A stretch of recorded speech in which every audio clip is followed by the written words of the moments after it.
la réalité de la mode, c'est qu'en fait, les gens, quand tu portes un t-shirt, tu veux être cool. Et en fait, si ta paire est végane, mais qu'elle te rend pas cool, 90% des gens ne vont pas te suivre. Au début, tu as un nouveau concept, c'est facile de rentrer dans des boutiques. Mais à un moment donné où en fait, il faut que ta marque devienne suffisamment importante, crédible et forte pour qu'en fait, ce soit toi aussi qui le rapporte des clients. Quand tu reconnais toi une bonne agence, En gros, il y a un red flag qui est un red flag absolu. Si tu ne comprends pas ce que la personne te raconte pendant ta weekly, production de matière animale, elle pollue énormément. C'est de se dire que en fait, dans 30 ou 40 ans, il n'y aura plus tant de pétrole que ça. L'argument vegan, c'est un peu l'argument ultime dans le monde de l'éco-responsable.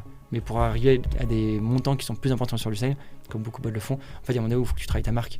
Il faut qu'elle soit hyper forte. Tu identifies des tendances, des angles principaux qui marchent bien pour ton audience? Tout ce qui est commercial, cette année, l'objectif, c'est d'aller chercher 4 millions sur le site. À partir du moment où, en gros, il y a un bon spend sur la campagne et qu'en gros, le RS, c'est pas mauvais, on considère que c'est une bonne ad. On va dire que 60%, c'est lié à l'account que tu vas avoir. Mais en fait, c'est parce que tu es dans une bonne agence que tu auras un bon account. Benoît, c'est un grand plaisir de t'avoir avec moi. Comment vas-tu? Bonjour, je suis très bien. Benoît, tu es le cofondateur de Moya, qui est une marque qui a lancé son site e-commerce officiellement en mars 2023, si je ne dis pas de bêtises. Exactement. Avant ça, tu as cofondé Kaval, donc qui est une autre marque de sneakers. Alors Moya, je ne l'ai pas dit, mais c'est une marque de sneakers dont tu nous parleras un peu plus en détail tout à l'heure. Donc Kaval, qui est une autre marque de sneakers qui marche toujours très bien aujourd'hui. Et depuis 3 ans, tu t'occupes de développer Moya et notamment la partie produit et digital, entre autres. Moya, pour situer un petit peu auprès des personnes qui nous écoutent, c'est 5 millions de chiffre d'affaires au global, 170 points de vente, 2,3 millions levés, 50% de chiffre d'affaires à l'export et 40% en boutique, et près de 70 000 paires qui ont été vendues en 2025. Déjà bravo, parce que en 3 ans c'est assez rapide. Et ce que je te propose peut-être pour commencer, c'est de te laisser te présenter. Oui, donc merci pour la petite intro. Donc je suis l'un des 2 cofondateurs de Moya et également le directeur créatif. Donc chez Moya, je m'occupe de 3 verticales. Donc il y a certes la partie digitale, mais je suis aussi le directeur produit et également le directeur image. Donc en gros, je gère ces 3 parties-là, alors que mon associé est plutôt cette partie business, B2B opération. Donc avant ça, on a fondé Kaval. On était 3 fondateurs sur cette première on va dire aventure. C'est l'aventure à travers laquelle on a découvert l'entrepreneuriat et surtout découvert la basket. Et c'est en fait on se dit en 3 ans c'est bien, mais derrière ça il y a quand même 4 ans, 5 ans d'apprentissage chez Kaval où on a pu faire toutes nos erreurs et c'est un peu avec ça qu'on a lancé Moya, qui est une marque qui est en gros en apparence assez similaire parce que c'est 2 marques de basket mais qui dans le fond fonctionnent assez différemment. On pourra en parler. Puis voilà. Kaval, du coup, fondé en quelle année? En décembre 2017. Décembre 2017, ouais. Ok. Et toi, tu t'es du coup retiré du projet en... Du coup, on est 2 à s'être retirés. C'était en 2022. 2022, ok. Et donc, vous avez lancé du coup avec cette personne qui est ton cofondateur, du coup, Moya. Exactement. En gros, la façon dont ça s'est passé, c'est qu'on a lancé Kaval pendant 4 ans, on était dessus. Et à un moment donné, on a découvert l'existence des biomatières. Qui sont donc en gros c'est le cœur de Moya. Moya, c'est une marque qui est, en fait on est les pionniers dans la basket de l'usage des biomatières. Et une biomatière, c'est une matière qui est composite, partiellement composée de végétaux recyclés et ensuite d'autres matières. Et donc on a lancé Kaval et au bout de 4 ans on a découvert ces biomatières, et notamment la première biomatière en pomme. Et on s'est dit sur un drop on va lancer une basket en fait en pomme chez Kaval, et succès commercial mais énorme échec qualité. C'est-à-dire qu'en gros c'était genre beau succès, on avait dû faire des précommandes et puis on avait dû vendre 300 paires dans ces eaux-là. Et en fait les paires se déchiraient, la matière ne tenait pas. Mais on s'est dit que le concept était trop cool, il y a peut-être quand même quelque chose à faire. Et en fait, c'est arrivé un moment où on a découvert aussi une biomatière faite à base de cactus. Il y avait raisin au début, maïs et ananas. Et en fait, on voyait que c'était en gros un peu un secteur d'innovation important dans la basket et dans le prêt-à-porter. L'idée, c'est d'utiliser moins de plastique, moins de matières neuves. Et en fait, c'est à ce moment-là qu'on a lancé Moya, en disant qu'on devait apprendre à utiliser ces matières, qu'on devait travailler la qualité des produits, pour réussir à faire quelque chose qui était bien. Donc on a commencé à développer notre première paire de sneakers. Et en fait, ce qui s'est passé, c'est qu'on a eu 1 an où on était sur les 2 boîtes. Donc, sachant qu'en gros, 3 cofondateurs, toute petite équipe, à l'époque, chez Kaval, on était peut-être 6, dont des stagiaires. On a eu ce délire de se dire, on va faire 3 millions à 3. Et ensuite, quand on a lancé cette seconde boîte, opérationnellement, ça commence à devenir compliqué. Mm. Donc à un moment donné, on s'est dit, bon, on n'arrive pas à splitter notre cerveau entre les deux boîtes qui ont des positions un peu différentes, des façons de communiquer qui sont différentes, des problématiques qui sont différentes. Et donc on s'est dit, en fait, mon ancien cofondateur a dit, je préfère Caval. Avec Achille et moi, on a dit, je préfère Moya. Et en fait, on s'est juste splitté, mais de façon très, très cordiale. Trop bien. Et alors du coup, tu parlais tout à l'heure justement des enseignements de Caval. Ça m'intéresse de creuser avant de rentrer dans la partie Moya, bien évidemment, qui est le cœur du sujet aujourd'hui. Savoir ce que ça t'a appris justement cette première aventure et ce que tu en as tiré comme apprentissage que tu mets au service de Moya particulièrement aujourd'hui. Alors la façon dont on a lancé Caval, elle est assez similaire à celle dont on a lancé Moya. Donc Caval, c'était un Ulule, ça se faisait beaucoup à l'époque. Donc en gros, c'est déjà une vente qui est en précommande et qui est 100% digitale, basée sur un cercle d'amis. Donc on a, en fait, chez Caval, on s'est servi de ce Ulule pour faire nos 800 premières précommandes et financer le lancement de l'aventure. Et en fait, on n'a pas eu d'emprunt à faire au début et ça nous a poussé à créer une boîte qui était autofinancée et rentable. Ça, je pense, c'est la première chose qui définit Caval et qui a défini Moya en tout cas sur les 3 premières années. Là, on a fait une levée récemment, mais on a toujours essayé et voulu créer des boîtes qui sont ou rentables ou quasiment rentables, on va dire, avec un peu d'emprunt bancaire. Ça, c'est la première chose. La seconde chose, c'est que Caval, on l'a lancé, donc on a fait nos premières commandes. C'était une boîte qui était essentiellement digitale. Donc en fait, on a fait nos premières armes sur PrestaShop, parce que c'était avant l'arrivée de Shopify. En fait, en expérimentant tout ce qu'on peut sur le checkout, parce qu'en fait, c'était beaucoup plus ouvert sur PrestaShop pour le coup. Et simplement en jouant avec un site, en apprenant comment fonctionne un CRM, qui en fait maintenant est un peu un des moteurs de Moya. Donc en fait, on a fait toutes nos premières armes, on a développé notre premier site avec toutes les erreurs que ça peut contenir. On a essayé de rebrander la marque sans grand succès. Ensuite, Caval a refait un retour en arrière. On aura peut-être l'occasion d'en parler, mais ce qu'on est en train de faire avec Moya, mais avec tous les learnings que ça contient. Donc voilà, donc c'est un peu tout ça qu'on a appris chez Caval. Côté business, on a aussi appris à designer une sneakers. On s'est fait une culture sneakers. On a trouvé des partenaires de prod. Quand on a lancé Moya, on travaillait quasiment avec 4-5 usines de sneakers au Portugal. On a appris comment était construite une basket, parce qu'en fait on ne peut pas arriver comme ça et dire en fait je vais faire de la sneakers et penser qu'en fait la sneakers elle va être solide, confortable, elle va durer dans le temps, genre c'est quand même quelque chose qui s'apprend. Et en fait quand on a fait ça pendant 5 ans et qu'on s'est cassé les dents beaucoup de fois avec des problèmes comme celui que j'ai raconté sur la pomme, tu vois la basket en pomme qui se déchire, en fait tu lances ta seconde boîte et t'es quand même beaucoup plus fort. Et c'est pour ça que genre sur Moya, donc on a fait on l'a pas lancé sur Ulule, on l'a lancé sur Kickstarter avec l'idée qu'on voulait pouvoir vendre à l'international, mais le fonctionnement est plus ou moins le même. Et en fait on avait déjà un site Shopify, donc on a pu lancer un site Shopify hyper rapidement. On avait travaillé avec un gars qui savait travailler tous les flots de base, donc en fait on a pu mettre ça en place. On avait des usines avec qui on pouvait développer des produits rapidement et qui avaient confiance en nous. Donc en fait, ils ont pu nous livrer rapidement. Donc en fait, il y a tout ce truc-là où en fait tout se débloque beaucoup plus rapidement, que ce soit côté vente ou que ce soit côté prod, pour qu'en fait tu puisses accélérer, quoi. Trop bien. Est-ce que tu peux nous parler un petit peu de Moya aujourd'hui? Donc j'imagine que ça a beaucoup évolué depuis le premier drop sur les 300 paires. À base de pommes notamment. En quelques mots, si tu nous présentes la marque, ce que ça fait. Donc en gros, si tu regardes une photographie de Moya actuellement, c'est une boîte qui vend sur l'année 2025 à peu près 65% sur son site en ligne et 35% via des boutiques. Ça a beaucoup évolué parce que quand on a lancé la boîte, c'était plutôt 80% en boutique et 20% en ligne. Je pense qu'on pourra y revenir quand on parlera d'international. Donc 35% en boutique, 65% en ligne. On est une petite quinzaine dans l'équipe, on va dire avec 6-7 managers et ensuite des juniors. On vend à 40-50% en France et 50% à l'étranger. Et en gros, quand tu es à l'étranger, c'est 25% en Allemagne. Et ensuite, c'est splitté à coût de 5% entre la Belgique, les Pays-Bas, les États-Unis, les UK et la Suisse, grosso modo. Et ensuite, on a un tout petit peu au Japon avec un distributeur là-bas et un peu partout.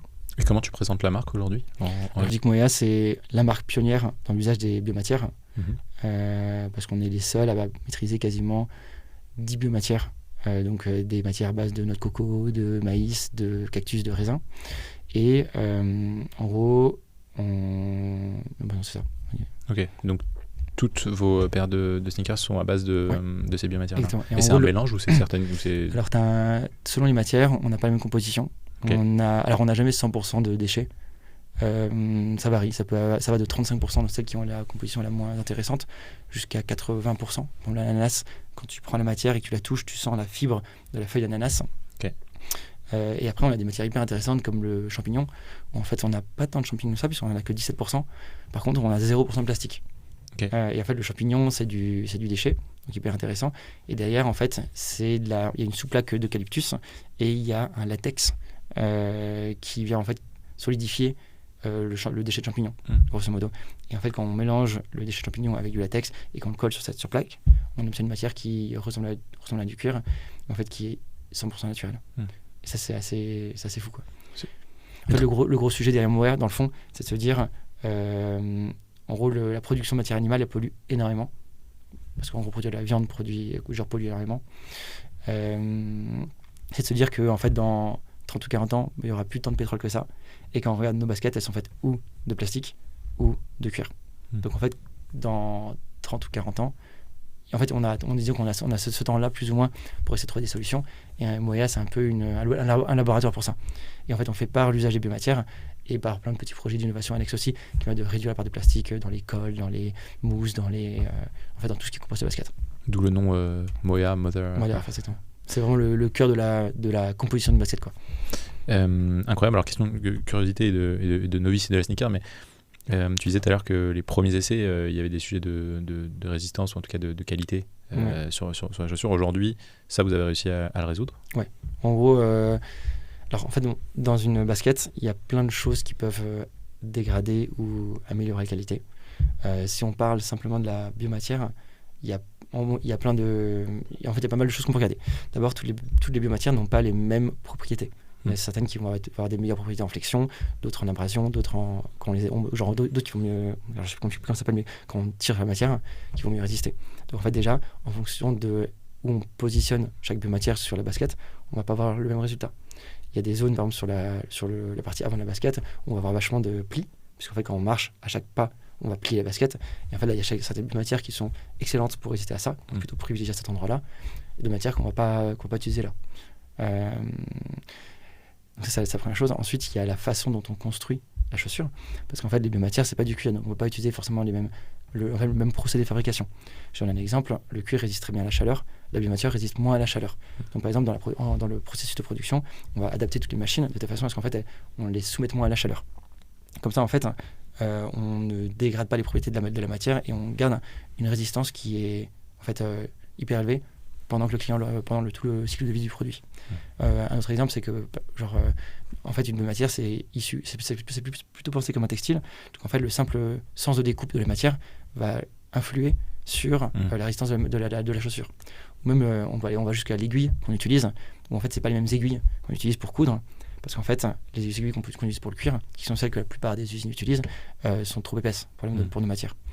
Donc voilà, donc c'est plein de petites choses comme ça qu'on a travaillé au cours de ces 3-4 dernières années, qui nous ont permis d'obtenir maintenant des baskets qui résistent honnêtement pas aussi bien qu'une paire en cuir. Ok. Et toute cette connaissance, c'était quelque chose qui était documenté, ou c'est le fruit par d'autres marques ou d'autres industries, ou c'est le fruit d'expérimentation que vous avez mené? C'est beaucoup d'expérimentation. C'est en gros de se poser la question en gros, c'est passé par beaucoup de problèmes de qualité quand même au début. C'est-à-dire qu'en gros, de savoir pourquoi est-ce qu'une matière craque à un endroit, ce qu'on pourrait essayer de faire, comment est-ce qu'on pourrait améliorer la basket. En fait, c'est le service client qui va remonter 4 défauts qualité et on va commencer à se poser les questions. Et ensuite, ce qu'on fait, c'est que grosso modo, on fait remonter ça à la team produit qui va lancer en gros, qui va lancer 4-5 protos avec différentes solutions. Et en fait, on a un groupe de testeurs à qui on peut soumettre. C'est un groupe WhatsApp avec nos meilleurs clients, quoi, grosso modo, à qui on offre des paires de tests et à qui on fait porter ces paires pour en gros voir si la solution tient plus ou moins. Donc si on parle un peu positionnement, notamment, on en a un peu discuté au moment où on préparait l'épisode tous les deux, et donc on parlait du fait que Moya est une marque végane, par définition. Et ce que tu me disais, c'était, je parle sous ton contrôle, que l'argument vegan est pas toujours suffisant pour vendre. Du coup, ça m'intéresse de savoir un peu plus de détails là-dessus. Ouais. En fait, c'est un argument de force. Comme je te dis, en fait, il permet de te différencier par rapport à une concurrence. Et effectivement, c'est en gros beaucoup. En fait, l'argument vegan, c'est un peu l'argument ultime dans le monde de l'éco-responsable. Parce qu'en fait, on fait le rapprochement avec une personne qui est végane et on se dit en fait, une personne qui est végane, elle est tellement forte dans ses valeurs qu'elle est prête à sacrifier toute une partie de son lifestyle pour aller là-bas. Et en fait, on se dit qu'une marque qui est végane, derrière, il y a un peu tous les engagements qui suivent. Par contre, la réalité de la mode, c'est qu'en fait, les gens, quand tu portes un t-shirt, tu veux être cool. Et en fait, si ta paire est végane, mais qu'elle te rend pas cool, 90% des gens ne vont pas te suivre. Alors, effectivement, il y a la niche végane qu'on travaille également, qui en fait est plus tolérant sur la question du style. D'ailleurs, jusqu'à 50, tous les baskets vegan étaient hyper moches, donc il n'y avait pas de question là-dessus. Mais pour la majorité des gens, il faut que la basket et que la marque soient cool. Et en fait, c'était quand on est arrivé en 2022 avec notre première basket, ça a fait vraiment un wow parce qu'on était parmi les premiers à proposer une basket cool vegan. Et en fait, il y a beaucoup de boutiques qui en fait cherchaient quelque chose de fondamentalement éco-responsable. On va revenir sur ce que ça veut dire parce que ça veut rien dire. Mais en gros, qui voulaient une offre éco-responsable et qui trouvaient rien de cool. Et en fait, sur la première saison, on est arrivé avec cette basket, genre en gros vegan et cool, et on est rentré dans quasiment 80 boutiques en claquant des doigts. Parce qu'en fait, dans le vegan, il n'y avait pas de cool. C'est intéressant parce que du coup c'est une condition nécessaire mais pas suffisante pour vendre, d'avoir le vegan. Oui, absolument. C'est intéressant parce que nous on fait, je fais le parallèle, mais on fait beaucoup de tests sur des marques qui sont, et ça m'intéresse justement de creuser le éco-responsable, ce que toi ça t'évoque, mais beaucoup de marques justement qui ont un positionnement assez green. Et on fait du testing de pub très classique pour voir à créer à égal, est-ce qu'un argument mis en avant sur justement ce côté green vend plus qu'un autre. Et ce qu'on observe, c'est que pas toujours, et d'ailleurs beaucoup moins que ce qu'on pensait. Et ça ne veut pas dire que les gens n'y sont pas sensibles, ça veut dire qu'en effet il faut en plus, comme tu le dis, d'avoir d'autres arguments qui sont qui se démarquent.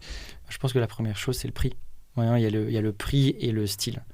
C'est-à-dire qu'en gros, je pense qu'une basket comme la nôtre, qui se vend à peu près en moyenne à 160 €, pour la majorité des gens, tu la veux en biomatière à 160 € ou tu la veux à 90 € en plastique, toujours vegan. Et moi, je pense qu'il y a beaucoup de gens qui vont me dire je préfère l'avoir à 90 € en plastique.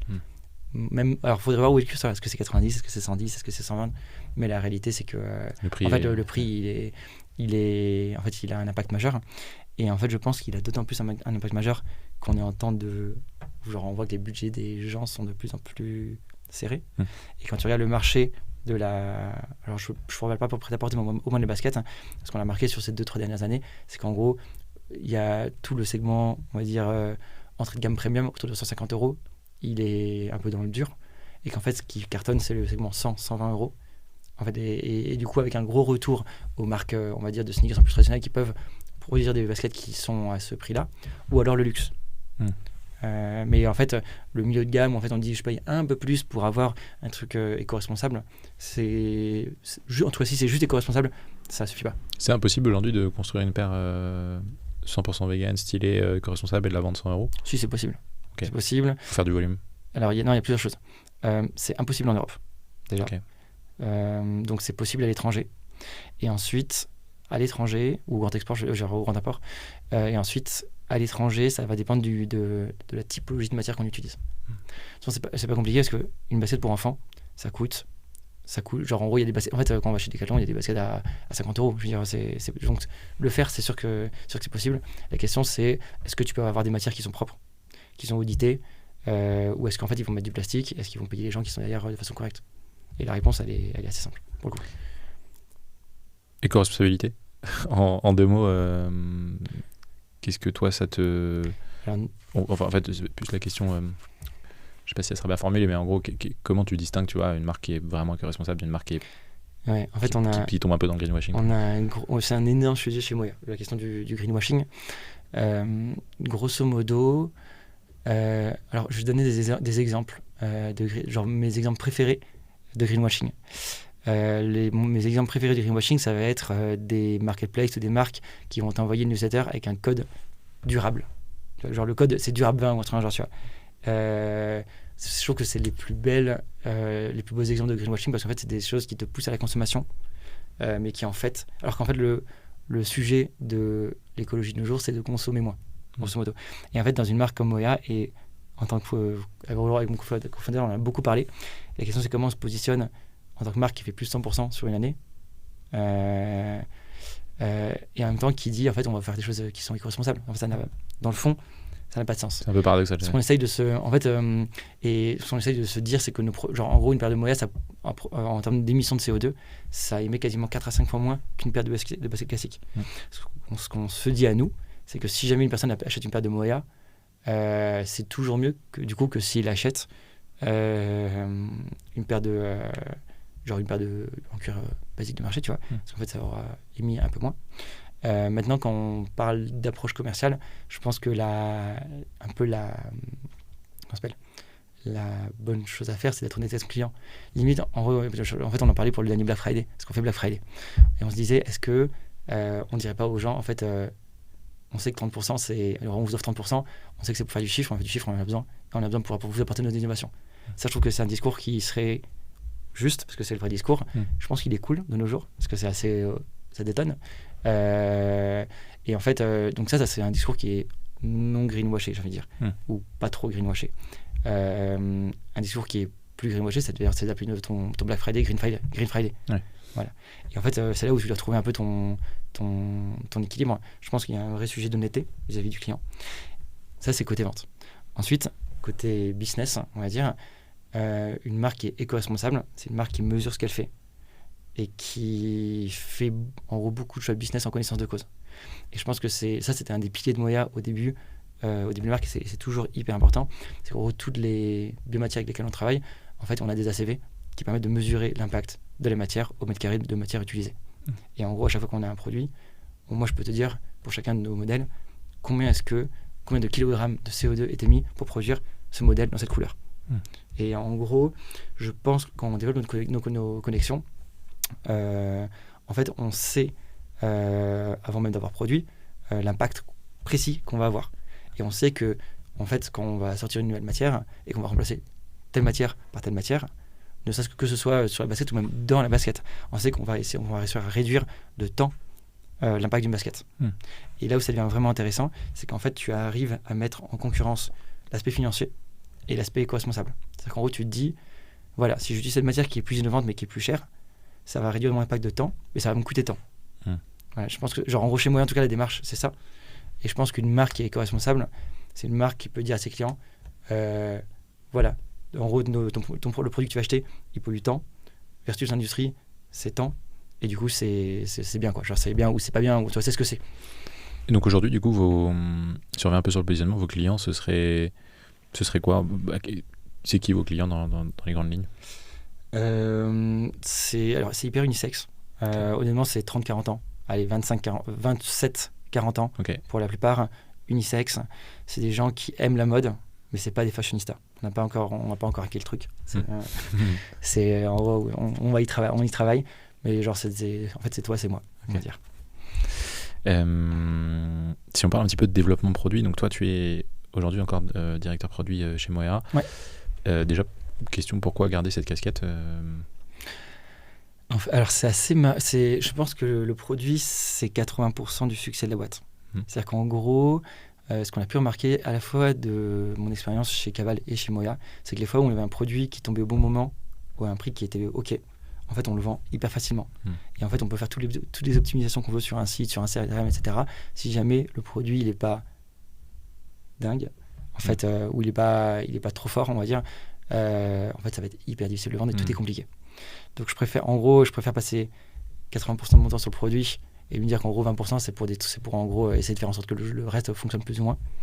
C'est comme je te disais, sur la première saison avec le produit, on est rentré dans 80 boutiques.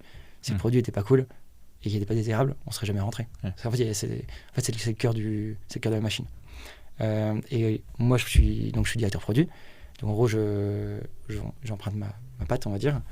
Alors, on a recruté on travaille avec des designers qui sont maintenant bien meilleurs que moi. Donc, en gros, c'est pas moi qui dessine tous les baskets, mais mon associé Achille. C'est toi qui dessinais les premières J'ai dessiné les 8 premiers modèles de Moya. Rien à voir, on n'en a pas parlé, mais tu as une formation du coup design artistique ou pas du tout? Pas du tout. Ok. C'est vraiment, là pour le coup, c'est ce que je disais avec 4 ans de cavale et ensuite derrière Moya, beaucoup de temps chez Moya à dessiner basket. Ça fera pas de la bonne pub pour les écoles de design, mais, Pas de bonne pub, mais c'est cool. ni pour les écoles de commerce. Pour les écoles de commerce, c'est cool. Mais alors, on était où Ouais, sur. Ouais, du coup, ce que je disais, c'est que mon associé est là à la moitié des réunions produits aussi. Même si c'est pas son sujet, en fait, il aime ça. Si t'aimes pas ton produit, en fait, qu'est-ce que tu fais là? Et en fait, tout le monde va se battre pour que le produit soit le meilleur possible. Donc il y a un gros focus, gros ADN produit. J'aimerais. Ok. Exactement. Si on parle un petit peu des cycles de développement, tu me disais justement dans la préparation que c'est assez long, que ça peut prendre jusqu'à 2 ans. Ouais. Ce qui moi me paraît. J'ai aucun référentiel, hein, mais de but en blanc comme ça me paraît assez long. Première question, pourquoi c'est aussi long? Alors en fait, c'est jusqu'à 2 ans. Jusqu'à 2 ans. C'est-à-dire qu'en gros, en fonction du canal sur lequel tu vas vendre et de comment tu produis, ça peut, dans le meilleur des cas, tu peux prendre 6 mois, si tu es très bon, à mettre un produit sur le marché. Et jusqu'à 2 ans, 2 ans et demi, grosso modo. Qu'est-ce qui définit un peu la longueur de développement? D'abord, le canal de vente. Donc si tu vends en B2B, déjà une boutique, elle va commander toujours 6 à 8 mois en amont. C'est-à-dire qu'en gros, je peux vous donner un exemple. Là, on est en train de vendre les baskets de l'hiver, de finir de vendre les baskets de l'hiver 2020, tout ça, l'hiver 2026, et bientôt, on commence à vendre les baskets de l'été 2027. Ok. D'accord, printemps-été.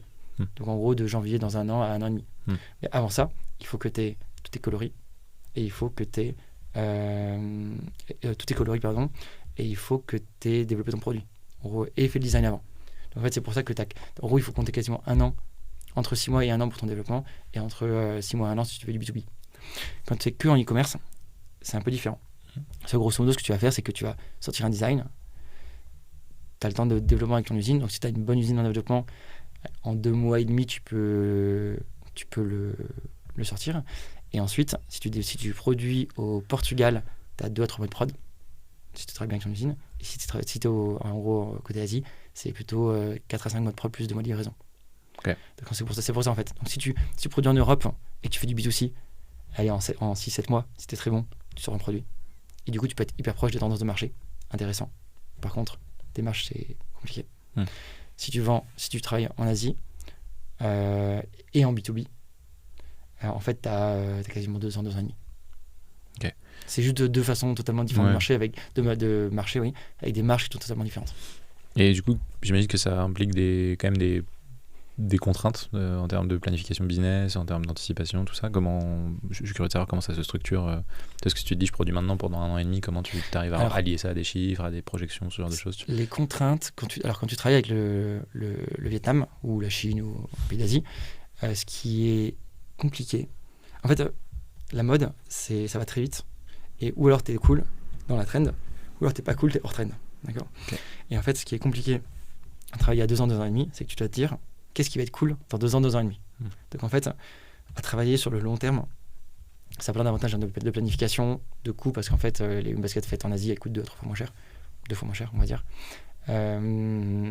Par contre, il faut que tu sois très bon sur sentir le marché. Et en gros, sortir des baskets qui sont cool, parce qu'en fait, si jamais tu te loupes là-dessus, genre en gros, ta saison, elle est foutue, grosso modo. Et en plus, comme les quantités de prod sont bien supérieures au Vietnam, pour donner une idée, nous, au Portugal, genre le haut SKU, donc à la couleur modèle, avec 100 paires, on peut s'en sortir, 200 des fois sur les usines. En Asie, on est plutôt à partir de 1000 paires par modèle, par couleur. Donc en fait, une prod au Portugal, ça va être facile. C'est genre en gros, à partir de 1000 paires, tu as une prod et c'est bien. En Asie, en dessous de 10 000 paires, c'est compliqué. Ouais, 10 000 paires. Et comment tu fais du coup, justement, parce que alors je suis pas très bon en mode, mais j'imagine que ça évolue très très vite. Tu peux avoir des tendances. d'une année sur l'autre qui évolue. Comment tu fais pour justement sentir, anticiper? Est-ce que tu fais de la veille? Est-ce que tu vas Nous, chez Moya, c'est la technique du moite-moite. moitié Asie, moitié Europe, grosso modo. Donc en fait, ce qu'on veut, c'est utiliser l'Europe pour être hyper proche du marché, pour récupérer des trends qu'on aurait loupés. D'accord. Et qu'on va plutôt servir en B2C, là où la marge est un peu meilleure qu'en B2B. Ok. Et ensuite, ça serait plutôt le B2B et les trends plus long terme sur lesquels on a un pressenti qui est meilleur, avec en gros les productions qui sont asiatiques. Donc de faire un mélange des deux. Ça nous permet aussi d'adresser côté Asie un price point qui est inférieur, ce qui est intéressant, tu vois. Parce que grosso modo, au Portugal, un modèle en tout sens, si jamais tu veux préserver tes marges, vendre en tout de 150 € sur un modèle qui est produit au Portugal, c'est quasiment impossible de nos jours. Est-ce que du coup, justement, avoir cette exigence produit et ces délais, ça a déjà freiné la croissance à court terme, tu vois, ou te dire par exemple, je sais pas, j'identifie un truc, il faudrait qu'on lance un produit, une capsule maintenant Non, je dirais pas que ça. On n'a jamais eu de problème parce que justement on continue toujours de travailler avec le Portugal. Par contre, c'est une organisation et ça crée de la tension en gros, dans le sens où en gros de la fatigue sur l'équipe. Parce que grosso modo, quand on travaille sur le long terme, en fait, tout est planifié et on sait comment est-ce qu'on va travailler. En gros, j'ai mes rétro-planning, je sais qu'en fait là, je dois attaquer ma saison printemps-été 2027, parce qu'on a commencé à travailler déjà. Et du coup, en fait, on sait comment ça planifier. Et en fait, si jamais tu t'organises pas bien ton équipe pour pouvoir couper ton travail au milieu de ta saison, pour pouvoir récupérer une trend sur l'hiver 2026 au Portugal, et si t'es pas prêt à ça, si ton équipe n'est pas prête à ça, en fait, t'as besoin de beaucoup plus de flexibilité pour pouvoir y arriver. Donc, je pense que c'est plutôt là-dessus. Nous, côté Moya, pour le moment, c'est pas encore arrivé qu'on perde à cause de ça. Ok. Ça m'intéresse de parler un peu des collabs. Il me semble que c'est quelque chose d'assez présent chez vous, du moins c'est quelque chose que vous avez fait par le passé. Tu me disais que vous sortez jusqu'à 2 nouveaux produits par mois, souvent via des collaborations. Déjà curieux de savoir pourquoi ce choix plutôt qu'un catalogue un peu classique. En fait, alors si tu regardes la façon dont on sort nos produits, on a quand même 2 collections par an. Et en fait, dans une collection, donc une qui sort en janvier-février, une qui sort plutôt entre juillet et septembre. Et dans une collection, c'est des nouveaux coloris sur des modèles qui sont préexistants. En gros, nous, ce qu'on a remarqué, c'est que c'est genre de notre expérience chez Caval et chez Moya, c'est que il faut animer ta saison. C'est-à-dire qu'en gros, si tu sors que ta collection début janvier et qu'ensuite il se passe plus rien pendant 6 mois, en fait, la personne va revenir chez toi au moment où elle aura besoin de basket, mais entre-temps, tu lui donnes pas forcément de raison de revenir sur ton site et de craquer entre guillemets. Donc en fait, nous, on a utilisé ça pour animer les saisons. Alors ça peut être quand on dit des sorties de produits, ça peut être on a sorti une fois des chaussettes en bambou, ça peut être un kit de nettoyage, ça peut être un drop spécifique sur 3 paires en champignons qu'on n'avait pas dévoilé avant et qui ont des illustrations et des trucs un peu cool à découvrir. Et ensuite, ce qu'on a commencé à travailler, c'est des collabs. Les collabs, elles permettent d'aller récupérer une audience externe. Et en gros, elles ont un intérêt, du coup, en ce sens, sur la croissance de la boîte. Je peux donner des exemples. L'année dernière, on a fait 2 très belles collaborations. On a fait une avec Vaquita, donc qui est un média engagé sur la vie animale. Et on a fait une collaboration avec Disney sur le film Vaiana 2. Et en fait, donc Vaquita, l'égérie de la collaboration avec Vaquita, c'était Hugo Clément. Hugo Clément, déjà, qui est reconnu comme étant un peu le gourou de l'éco-responsabilité en France. Donc en gros, c'est une validation extrêmement importante parce qu'on se dit que si Hugo Clément, via Vaquita, accepte d'être l'égérie de la campagne, c'est forcément que c'est une marque sérieuse. Et en plus de ça, avec cette collaboration, on est allé adresser l'audience de Vaquita qui en fait a quasiment, en gros, Vaquita sur Instagram, c'est 700 000 followers, 800 000 euros. Et c'est des gens qui suivent Vaquita parce qu'en fait c'est un média engagé, donc c'est des gens qui ont un match en termes de valeur hyper fort avec Moya. Ça a bien marché du coup. Et ça a cartonné. Okay. C'est notre plus belle collab. Et vous aviez anticipé du coup le stock, la production en fonction C'était que des précommandes. Que des précommandes, ok. Donc ça, c'était la beauté de la chose. Ouais. Qu'est-ce qui fait une bonne collab? Qu'est-ce qui fait une collab qui marche moins bien? Il y a pas mal de choses. La première chose, c'est ça dépend si c'est une collaboration avec une marque ou si c'est une collaboration avec un influenceur, ce qui est assez différent. Je vais traiter la collaboration avec l'influenceur en premier parce que c'est le cas en gros auquel les gens pensent. C'est ce que vous faites le plus ou On a fait les deux. Ok. Et ouais. En fait, la question qu'il faut se poser, je pense, clé, quand on fait une collaboration avec un influenceur, ou même avec une marque, c'est est-ce que derrière cette marque, il y a une vraie fanbase.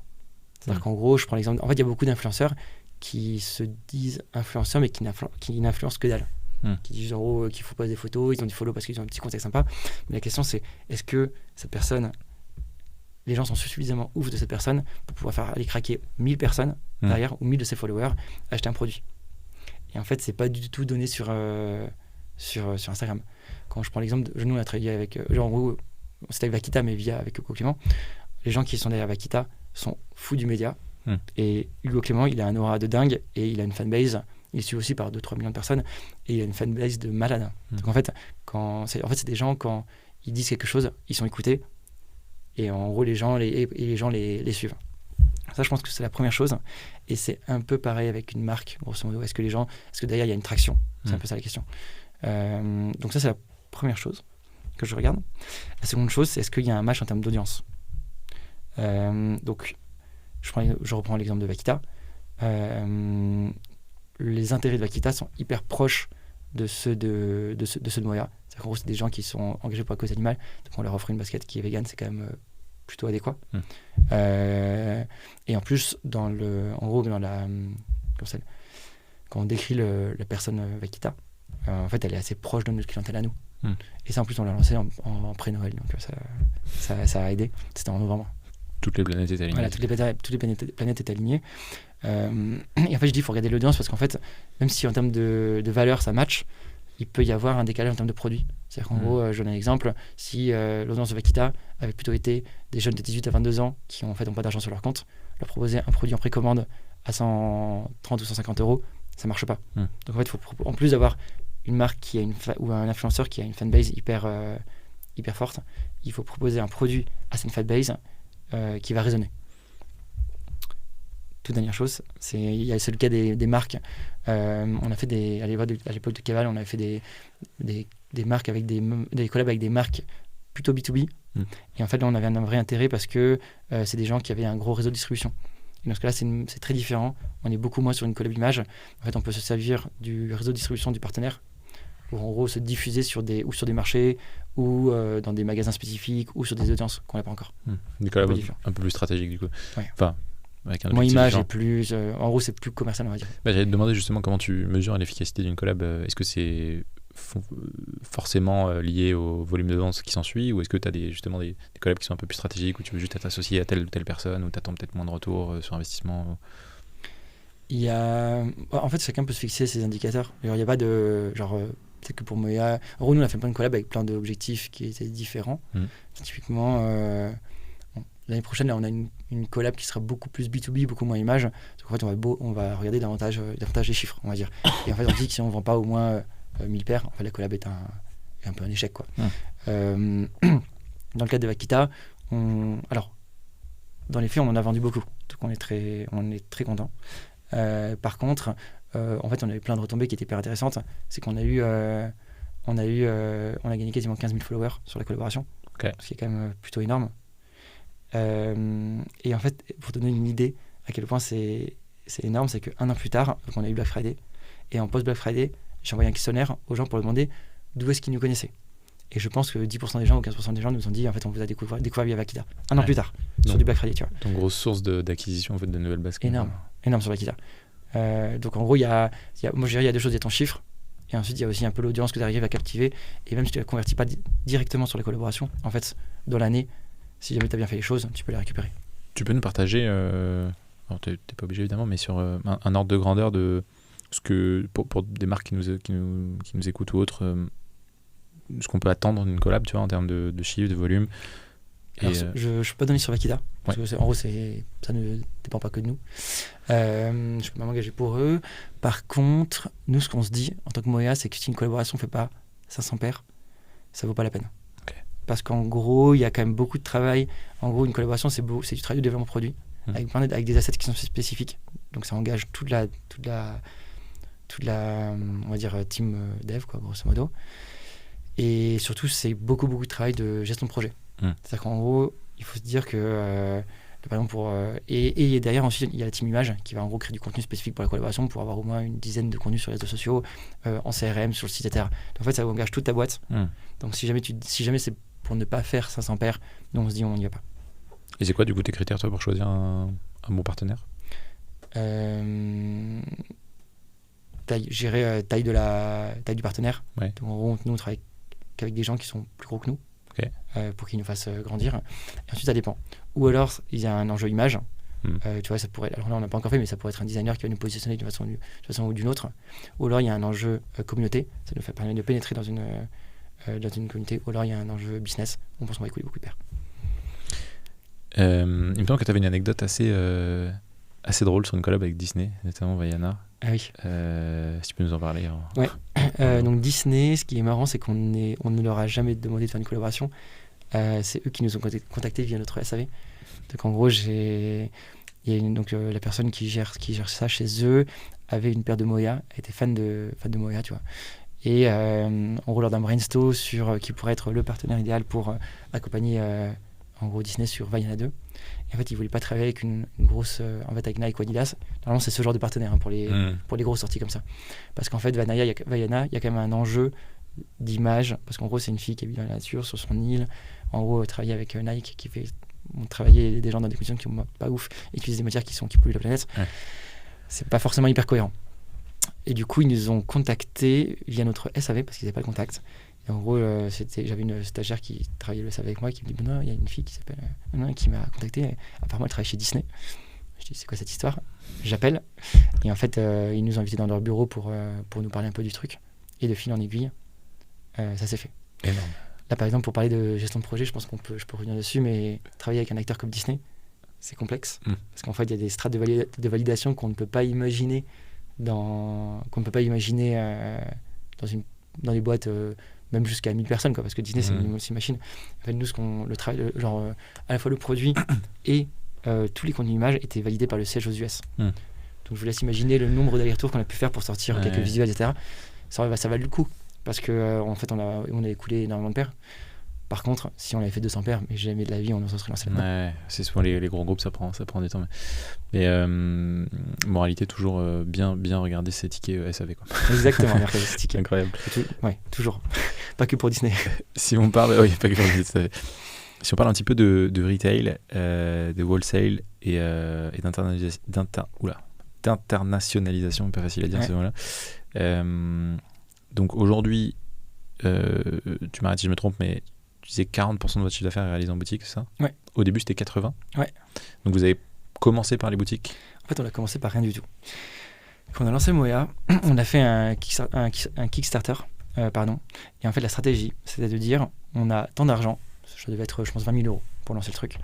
On a tant d'argent, on va en prendre 5% et on va le mettre au hasard sur 10 marchés.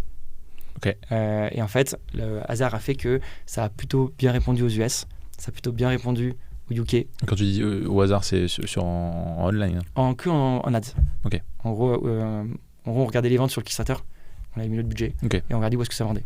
Parce qu'en fait, on s'est dit, on sait pas trop où ça va plaire, donc on met un peu partout et on regarde où ça prend, dans quelle ville, dans quel pays, etc. Et ça plaisait pas trop mal en Allemagne aussi, un petit peu. Donc c'était plutôt UK, États-Unis, France, Allemagne.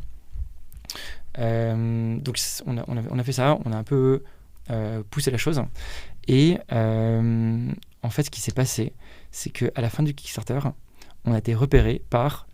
tout était en anglais chez moi à l'époque. On a été repéré par une chaîne de boutique qui s'appelle Culture King en Australie. D'accord. Okay. Qui nous a dit, les gars, j'adore ce que vous faites, je vous commande 2000 paires. Vous veniez de vous lancer du coup. On avait lancé en précommande sur Kickstarter, on n'avait jamais livré un client.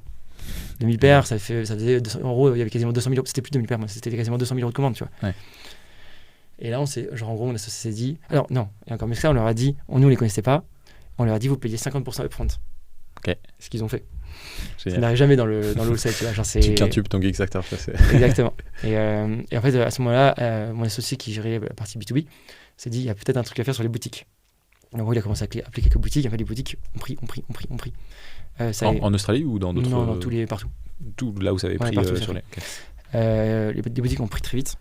on a été contacté par un agent en Allemagne qui est hyper fort et qui nous a pareil positionné sur 50 boutiques en Allemagne sur une saison, tu vois. Et en fait, à la base, nous, on pensait lancer Moya comme Caval, c'est-à-dire en gros en ligne, genre des précommandes et lancement du site. Et en fait, on a fait précommande et en fait, boum, wholesale qui arrive sur nous. À une époque où le wholesale allait très très bien. Donc en gros, là, de nos jours, il n'y a aucune marque sur laquelle où c'est quasiment impossible de faire ça, je pense. Soit le secteur a beaucoup évolué. Et rétrospectivement, du coup, à refaire, tu referais bon choix, du coup, d'avoir le wholesale avant le...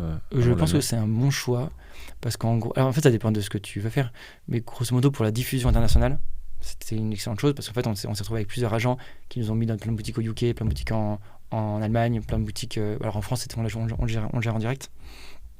Mais du coup, en fait, quand tu arrives en e-commerce et qu'en fait, tu as déjà 50 boutiques en Allemagne, t'es plus crédible, quoi. C'était plus crédible et c'est quand même vachement plus simple.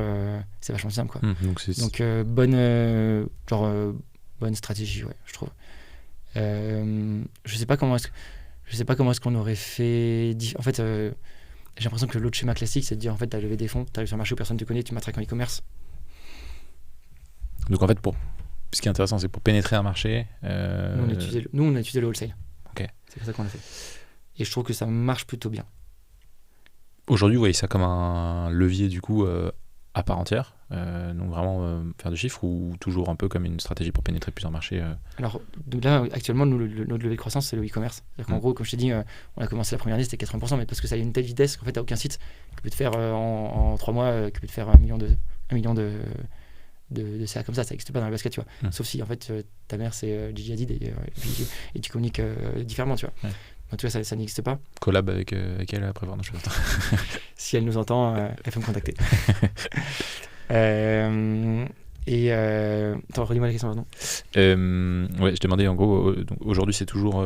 Ah oui, donc c'est un peu moins. En gros, si on veut pénétrer un marché, on l'utilisera. Mais en gros, nous, notre focus maintenant, il est plutôt sur le e-commerce. Parce qu'en gros, les moyens d'expression sur une marque qui a tellement de choses à raconter comme la nôtre, ils sont plutôt limités en boutique. Et en gros, on s'est rendu compte que, en gros, on a pas arrivé au bon moment avec le bon produit. Ça a vachement pris en wholesale.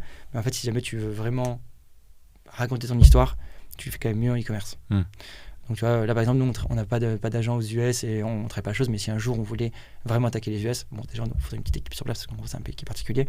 Et ensuite, il nous faudrait des distributeurs dans plusieurs, on va dire, states. Et en plus de ça, on pourrait lancer le e-commerce, tu vois. Moi, en fait, c'est juste un plus de diffusion, on va dire. Salut, j'espère que tu passes un bon moment et que l'épisode te plaît. Si tu ne le sais pas encore, la mission de Rhodes, c'est de mettre le e-commerce français sur le devant de la scène. Pour ça, on aide un maximum de gens à se former aux meilleures méthodes du marketing. Et la manière la plus simple qu'on a trouvé de le faire, c'est de diffuser notre contenu au plus grand nombre. La bonne nouvelle, c'est que tu peux nous aider en faisant découvrir ce podcast auprès d'autres personnes. Donc si le contenu te plaît, je t'invite à prendre 30 secondes pour laisser un avis sur Spotify ou Apple Podcast, ou encore à partager cet épisode à un ami par message, en story ou sur LinkedIn. Si tu peux faire ça maintenant, je t'en serai encore plus reconnaissant. Je te prends pas plus de temps. Je te laisse reprendre l'épisode. Un grand merci et bonne écoute. C'est quoi parce que j'imagine que vous avez touché du doigt la possibilité d'aller plus loin sur le wholesale.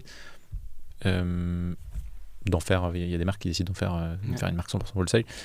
Tu disais qu'une des raisons pour lesquelles vous le faites pas, c'est parce que pour raconter l'histoire de la marque et embarquer, créer voilà, toute cette image de marque, c'est un peu limité. Est-ce que tu vois d'autres freins, d'autres inconvénients?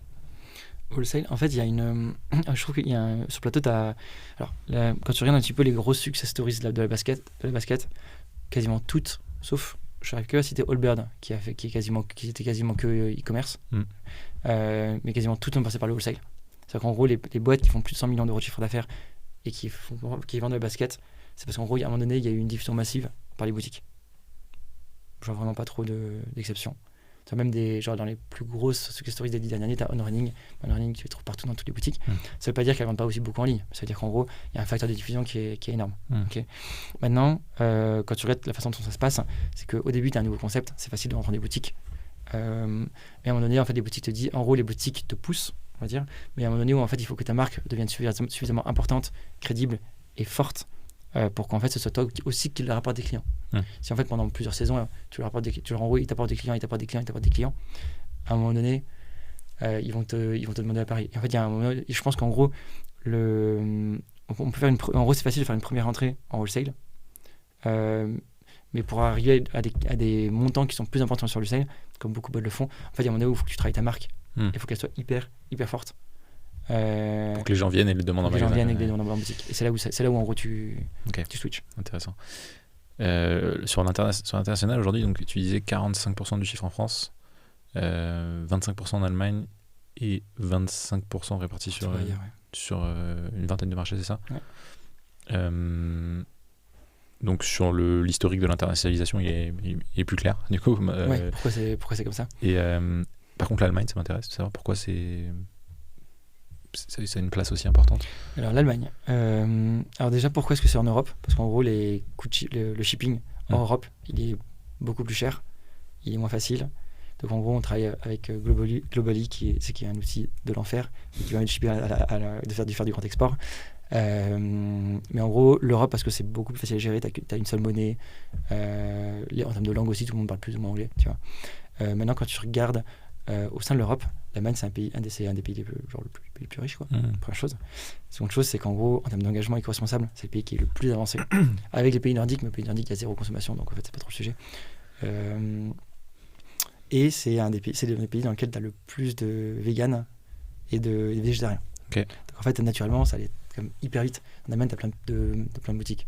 Tu as des boutiques qui vendent que des sneakers vegan. Tu vois, en France, ça n'existe pas. Tu as que des boutiques dans lesquelles tu vas avoir 2-3 modèles. Mais en gros, le truc est beaucoup plus avancé. En fait, ils ont 10 ans d'avance sur l'éco-responsable en Allemagne versus la France. Donc en fait, pour nous, c'était naturellement un marché où on allait vite. Tu vois des marques comme Veja, elles vendent beaucoup en Allemagne aussi. Ok. Intéressant. En plus, ils sont plus que nous. Donc du coup, tu as un marché ils sont plus que nous. Ils sont plus que nous, ils ont plus d'argent. Du coup, il y a une possibilité que ça passe devant la France à un moment. Oui. Alors c'est un sujet qu'on s'est beaucoup posé parce que c'est pas facile de vendre. En gros, c'est pas tu dis pas je veux vendre en Allemagne et ça se vend en Allemagne, tu vois. Sauf dans le wholesale où tu peux avoir un agent, où tu peux avoir une stratégie où tu colles dans la boutique. Mais en e-commerce, ça a quand même pas mal d'implications. Bien sûr. La première chose, c'est que toutes tes ads, elles doivent être traduites en allemand. Ton site, il doit exister en allemand. Et ton CRM, il doit exister en allemand. C'est le cas aujourd'hui pour vous? C'est le cas. Donc en gros, tu as quand même une charge opérationnelle qui est pas nulle. Vous avez des personnes qui sont speakers natifs? Alors moi, je suis à moitié allemand. Okay. Mais c'est vraiment une coïncidence. Et ensuite, on a un junior qui est allemand et qui nous aide sur des trades. Donc toi, tu parles allemand aussi? Je parle parfaitement, mais suffisamment pour dire si en gros une ads, elle a des fautes et ça peut rien dire, quoi. Ok. Et donc en gros, il y a quand même, mais surtout c'est une charge opérationnelle parce que si tu fais, on va dire, ne serait-ce que 2 campagnes mail par semaine, et ben en fait, ça t'en fait 6 mécaniquement. Plus ensuite, si jamais tu fais, en gros, tu as des audiences qui sont un peu customisées, et ben en fait, très vite ton gâteau il explose, tu vois. Donc il y a quand même une charge opérationnelle qui est liée à ça. Et ensuite, le second sujet, et c'est là où nous on n'est pas hyper fort ou pas assez fort, c'est que grosso modo, la question c'est tes activations, tu les fais où? Vaquita, c'est un média français, c'est pas un média allemand. Donc en fait, l'audience qu'on a acquis via Vaquita, elle est française. Et en fait, quand tu es une boîte française basée en France, et ben, mécaniquement, le risque, c'est que ton marché de référence, ça devient plutôt le marché français et qu'ils prennent de l'importance. Donc en gros, je pense qu'il y a différentes façons de le faire. Trouver des collabs à l'étranger. Nous, par exemple, on a fait une collaboration avec Fit Greenmind en novembre, qui est une influenceuse allemande dans la food vegan et qui a quasiment 4 millions de followers. Sinon, on a gagné aussi 10 millions de followers partout en Europe, mais du coup un peu plus en Allemagne. Donc en gros, tu peux un peu diffuser comme ça.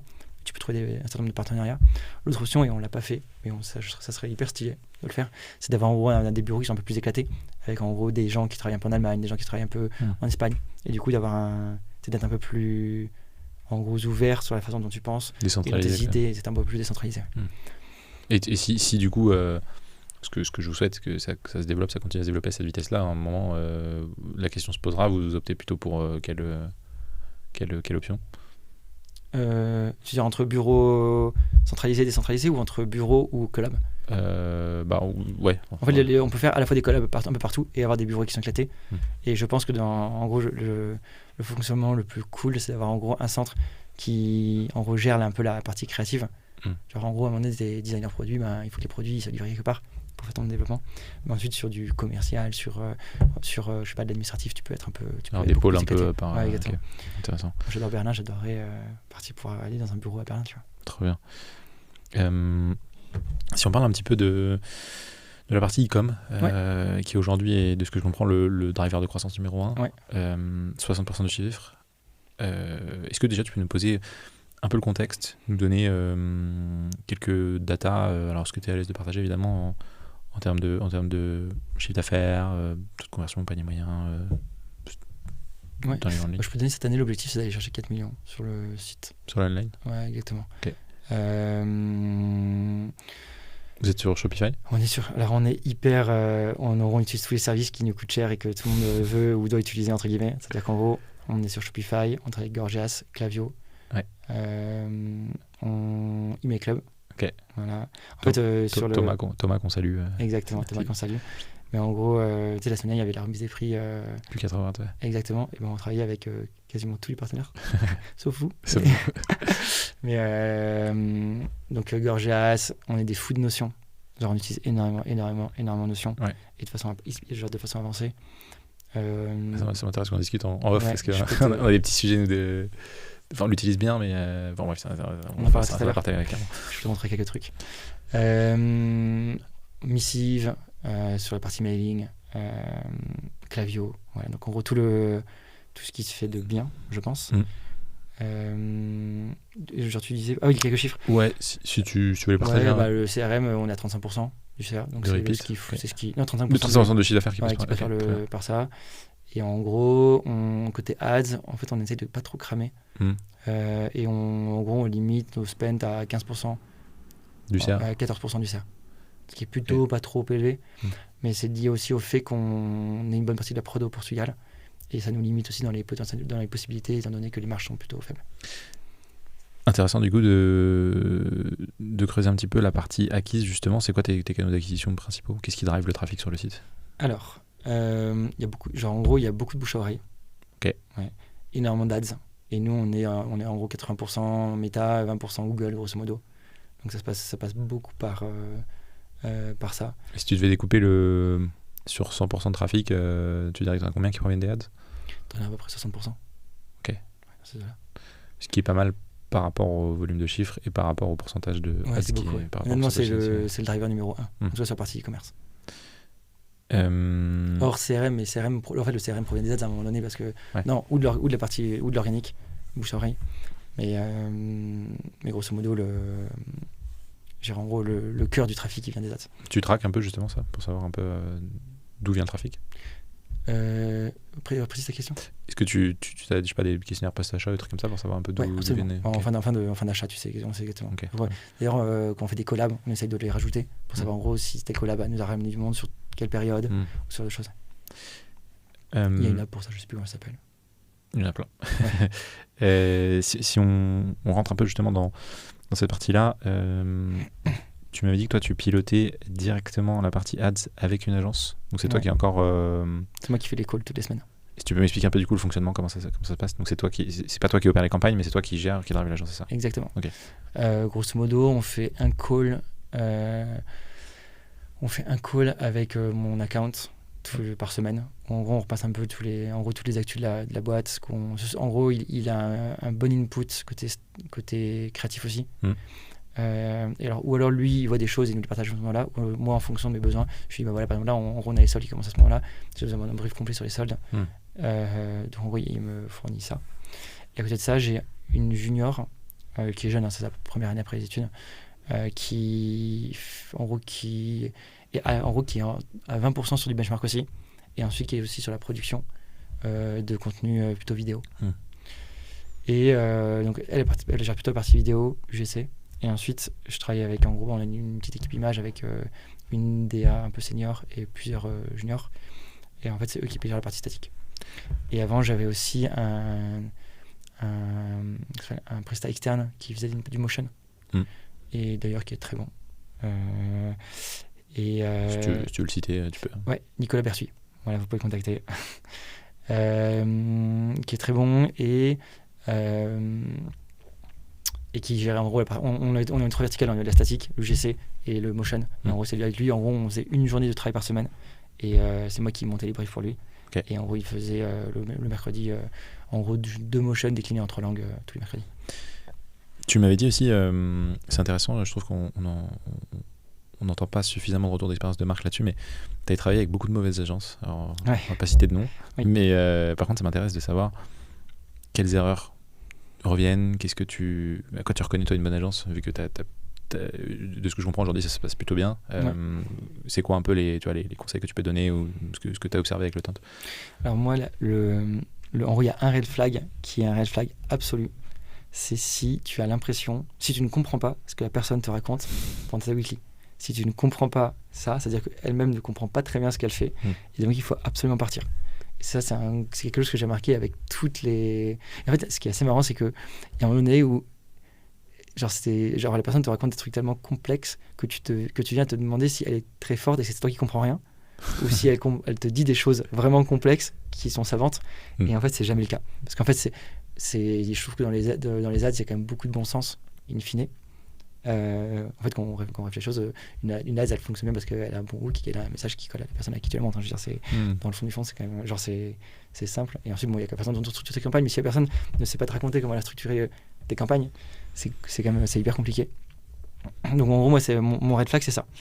Et ensuite, le second, c'est quand lors des weekly, il y a un côté Miss Météo ou Mister Météo sur la lecture des performances. C'est-à-dire qu'en gros, on descend les chiffres et en gros, les chiffres sont ça. En fait, il n'y a aucune explication et on ne se pose pas vraiment de questions sur pourquoi est-ce que c'est bien ou c'est pas bien. Parce qu'il fait beau, donc les gens sont dehors, donc ils n'achètent pas. Exactement. Okay. Donc ça, c'est un peu mes deux grands red flags. Okay. Et en gros, parce que j'ai fait beaucoup de calls avec des agences diverses et variées, en fait, ce que j'ai remarqué, en gros, on va dire que 60%, c'est lié à l'account que tu vas avoir. Donc en gros, un bon account va globalement faire du bon travail, et je pense qu'il y a des mauvais accounts qui font du plus mauvais travail. Et ensuite, il y a 40% à l'agence. 40%, je pense qu'il y a à peu près à l'agence. Mais en fait, c'est parce que tu as dans une bonne agence que tu auras un bon account. Donc en gros, il faut absolument toujours montrer l'account que tu vas avoir et le challenger à mort avant de l'avoir, avant de dire oui, on y va. Parce qu'en fait, si tu as un mauvais account qui gère quand même 60% de ton trafic, c'est compliqué pour ton business, quoi. Donc c'est pas, en gros, donc je pense que si c'est une mauvaise agence, t'es plus ou moins sûr d'avoir un mauvais account. Par contre, c'est pas parce que tu vas dans une agence qui est plutôt bonne que tu vas avoir un bon account. Tout à fait. Voilà, donc faut faire hyper attention à ça. Et t'as jamais pensé à internaliser? Si, on s'est posé la question d'avoir un growth en interne. Bon, déjà, c'est genre au stade où à l'époque où on se posait la question, c'était plus cher d'avoir ça en interne que de l'avoir en externe. L'avantage, c'est que ça, on aurait pu lui donner d'autres projets qui n'étaient pas liés aux ads. C'est-à-dire qu'en gros, il faut faire la partie acquisition de façon un peu plus globale. Et notamment, genre sur on aurait pu faire travailler sur des collabs ou d'autres sujets, tu vois, de croissance. Éventuellement des sujets de blog, d'affiliation, etc. qu'on ne gère pas trop en ce moment. Et en fait, il y a quand même un truc, c'est que dans une agence, tu es quand même très stimulé par tout ce qui se passe autour de toi. Et c'est pas le cas dans une marque. Et en gros, ma peur quand j'ai commencé un peu à chercher et à m'ouvrir à ça, c'est de me dire qu'en fait la personne va arriver avec plein de belles idées parce qu'en fait il est nouveau. Et en fait à un moment donné, il va un peu tourner en rond. Et en fait, quand tu as un account qui est bon dans une agence avec 5 autres accounts qui sont bons, qui testent plein de trucs, qui voient des milliards d'ads, parce qu'en fait ils sont noyés dedans, qui ont des rapports de bench au sein de la marque, au sein de l'agence, parce qu'en fait ils savent chez tel account, il y a ça qui a marché, qui a cartonné, ok, est-ce qu'on peut pas le tester, etc. En fait, je trouve qu'il y a j'ai l'impression que, pas dans toutes les agences, mais en tout cas, dans certaines agences, tu as une dynamique qui permet aux accounts d'être très bons. Et j'ai peur que chez Moya, en fait, on ne remplisse pas les conditions pour que ça puisse être le cas. C'est intéressant parce que souvent, tu as un peu la question se pose à partir de quand tu commences à vraiment dépenser beaucoup. Tu te dis, bon, bah voilà, mes fils d'agence qui sont souvent proportionnels un peu à ta dépense. Tu te dis, bah en fait, je peux avoir une personne, voire une équipe en interne. Mais c'est intéressant de voir que tu as quand même des intérêts, tu vois, alors je prêche pas pour ma paroisse, mais c'est intérêt à quand même garder justement ça en externe, ne serait-ce que pour le partage d'idées, le fait d'être toujours stimulé, d'être... Après, tu vois, tu peux très bien avoir une personne, tu peux travailler avec une agence, et en même temps, à un moment donné, genre quand tu grossis, tu as comme quelqu'un en interne qui va gérer la partie ads et acquisition, tu vois. Ce qui est souvent le cas d'ailleurs. C'est souvent le cas, tu vois. Donc c'est pas indissociable. Qu'est-ce que tu regardes comme indicateur, toi, sur la partie acquise? Qu'est-ce que où tu te dis ça marche pas justement je regarde alors première chose, on a des règles d'exclusion qui sont genre sérieuses, c'est-à-dire qu'en gros l'acquisition c'est quasiment que pour du new client. Donc ça c'est un truc quand même qui est important, mais genre je sais que dans mes anciennes agences c'était pas le cas. Donc en fait on va très vite des bons chiffres, mais ça veut pas forcément dire grand chose. Nous, ce qu'on regarde, on regarde 2 choses. On regarde le spend méta. Parce qu'en fait, on met en gros, on a des adsets, des campagnes dans lesquelles tu vas avoir genre, en gros, plein d'ads en concurrence. Et en gros, genre, de ce que j'ai cru voir, en tout cas ces dernières années, c'est que grosso modo, Meta construit un peu son truc et qui met le budget sur celle qui a la plus grosse performance. En fait, on va regarder d'abord le spend et en second, on regarde le ROS. En gros, des fois, Meta sur spend, ce truc qui ont un ROS faible. Mais de ce que je perçois en tout cas de la chose, c'est que grosso modo, Meta fait un peu sur son micmac sur tout ce qui est haut de funnel, milieu de funnel, bas de funnel. On l'aide là-dedans, mais grosso modo, c'est un peu ça. Et en gros, tu peux avoir des ads qui ont en fait un ROS plutôt un peu plus faible, on va dire, mais qui en fait t'apportent pour d'autres raisons. Et on considère que Meta, en gros, a une plutôt bonne lecture de la chose, en tout cas depuis 1 an ou 2. Donc en gros, à partir du moment où en gros il y a un bon spend sur la campagne et qu'en gros le ROS c'est pas mauvais, on considère que c'est une bonne ad. Si toutes les marques pouvaient écouter ce petit passage, on en fera un short. Non, mais blague à part, c'est pas évident parce que ça a beaucoup évolué Meta pour avoir les mains dedans. Enfin, moi pas directement, mais mes équipes depuis pas mal d'années. Historiquement, tu avais un peu un truc où c'est toi qui définissais ton ciblage. Tu disais, exactement, je touche telle personne de 15 à 25 ans avec tel centre d'intérêt, etc. Aujourd'hui, ça c'est plus du tout le cas. Et en fait, c'est vraiment ta créa. Et ce qu'on observe même, c'est que des fois, tu as des campagnes sans exclusion où en fonction de ta créa, si elle est plus ou moins statique, produit, offre ou vidéo, découverte, micro-trottoir par exemple, elle va être diffusée mécaniquement à des personnes qui sont différentes et il va avoir tendance à pousser des statiques produits dont je parlais beaucoup plus à des personnes qui sont presque une audience retargeting que tu aurais mis toi à la mano historiquement. Tu vois. Donc tout à fait en phase et pas évident à comprendre pour toutes les marques, mais... De toute façon, genre, c'est quand même des choses que j'ai pas mal discuté avec mon agence. Et si jamais tu crois pas du tout ce qu'ils disent, faut pas que tu aies d'agence, quoi. Du coup, ok, intéressant sur la partie intra-plateforme. Toi, tu disais donc New Clients, c'est quoi donc tu as la partie dans la plateforme, toi, pour te dire, ok, ma stratégie d'acquisition fonctionne. Ce que tu vas regarder, c'est quoi, c'est ton nombre de nouveaux clients rapporté à ton volume de dépenses. C'est quoi un peu les deux, trois. Exactement ça. Tu as aussi ton pourcentage de dépenses par rapport à ton chiffre d'affaires. Ça, c'est quelque chose qui est... Le COS, le COS. À fond. En gros, on pilote vachement... En gros, ce que je disais, c'est que on est sur un business, surtout quand tu produis pour qui a des marges plutôt faibles. Donc, en fait, le COS, on a un COS max. C'est pas un budget au mois où on se dit on va le cramer et ensuite on verra comment c'est. C'est qu'en gros, on pilote vraiment... En gros, ce qu'on voit, c'est qu'il y a quand même des périodes, des semaines sur lesquelles, ou même des jours sur lesquels, des 2-3 jours où en fait, ça prend, on va dire. Et en fait, du coup, on va accepter de pousser un peu le COS. Et on se dit, en fait, on sait qu'en milieu de mois ou sur des périodes spécifiques, ça va pas trop prendre. On sait que par exemple là, sur janvier-février, c'est plutôt les soldes. Donc en gros, on pourrait potentiellement pousser un peu plus pour être un peu plus calme en mars, grosso modo. Mais en fait, on peut pas, genre, on est obligé en fait de suivre. Ça nous fait, en fait, on a un BP dans lequel on a notre objectif à l'année en B2C. Ça nous donne un budget ads target, on va dire. C'est donc en gros, si on décroche ou si on est au-dessus, en fait, ça va pousser ou de réduire. Et je sais pas si c'est clair ce que je dis. Si, c'est très clair, mais c'est intéressant du coup. En fait, il est d'une certaine manière quasiment déplafonné. C'est en fonction des résultats, tu peux plus ou moins le pousser quand même. Il est là, mais on a un budget indicatif qui est lié au BP. Ok.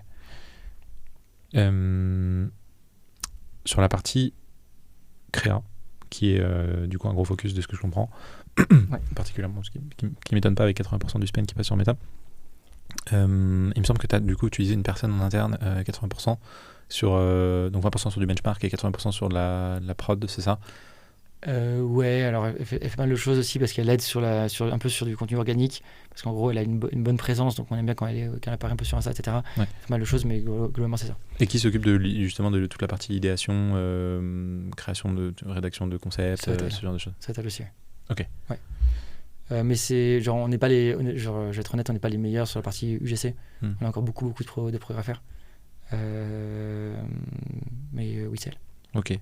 Et pour donner un ordre d'idée, alors je pose beaucoup de questions sur la partie là parce que j'ai une bonne partie de l'audience qui écoute ce podcast qui sont aussi très intéressés par la partie méta. On reçoit pas que des marques qui dépensent beaucoup sur méta, mais souvent c'est des profils aussi DNVB ou autres, donc la partie sociale est généralement assez omniprésente. Dans les grandes lignes, tu testes à peu près c'est quoi le volume de production créa par mois? C'est pas énorme, on fait une 50aine d'ads par mois. 50aine d'ads? Ouais, c'est ça. Tout de même. Déjà, vidéo principalement ou... on doit être à 50-50 ou 40% vidéo, 60% images. Tu identifies des tendances, des angles principaux qui marchent bien pour ton audience? Ou des formats, ou tu vois? Tout ce qui est commercial. Ouais, Black Friday, Non, en fait, après, de toute façon, c'est ce que vont faire, c'est ce qu'on voit tout de suite dans les bench. Donc, dès qu'il y a quelque chose d'humain, un visage, tout ce qu'il y a une traîne, par exemple, il y a quelques temps, on voyait vachement de personnages avec un green screen derrière. En fait, si tu fais ça à ce moment-là, forcément, ça va cliquer un peu plus. Et ensuite, nous, on a des formats images comme ça qui prennent un coup de temps en temps et qu'on a beaucoup décliné. Typiquement, on a un format où, en gros, on présente une collection. En fait, c'est plusieurs images de produits vues de côté. Okay. On a remarqué que peu importe la collection qu'on mettait, quand on a une nouveauté, en fait, on mettait ce format et ça prenait plutôt bien. Donc c'est le format qui marche. Donc là, c'est le format, mais c'est un format statique. Genre, c'est une créa spécifique sur du statique qu'on peut décliner plein de fois de façon différente et ça marche toujours. Et ensuite, tout ce qui est moche et pas beau. Mais j'allais y venir, juste ouais. Mais on le fait avec, en fait, on le fait avec une certaine, genre, avec attention, on va dire. Ouais. Justement, ça m'intéresse de savoir parce que vous avez quand même une image de marque assez forte, un produit qui est très travaillé, et du coup, on pourrait se dire, en e-com, en ad sur Meta, il y a des formats qui sont ce qu'on appelle les ugly ads, donc très moches et qui fonctionnent très bien. C'est quoi toi ton positionnement par rapport à ça ? Je pose la question parce qu'il y a plein de cas de figure, mais il y a souvent des marques qui sont aussi très frileuses justement d'aller sur des formats un peu plus authentiques, un peu plus tournés à l'iPhone, un peu plus moins scriptés, etc. Au risque que ça dégrade l'image de marque, même si les stats sont bonnes. Ton point de vue sur ça, est-ce que tu arrives à cohabiter Alors, c'est une question pas évidente. Grosso modo, dans la fashion, on va dire, et pas dans le prêt-à-porter de façon générale, parce que le prêt-à-porter, il y a un peu de tout, mais vraiment dans les marques qui sont genre vraiment fashion avec un grand F, entre guillemets. Le sujet de la fashion, il y a quand même une recherche du beau.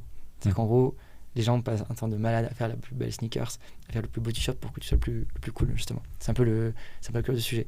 Donc en fait, dans l'imagerie d'une marque, il faut que ça soit à minima cool, et c'est bien si c'est beau. Il faut que ce soit cool.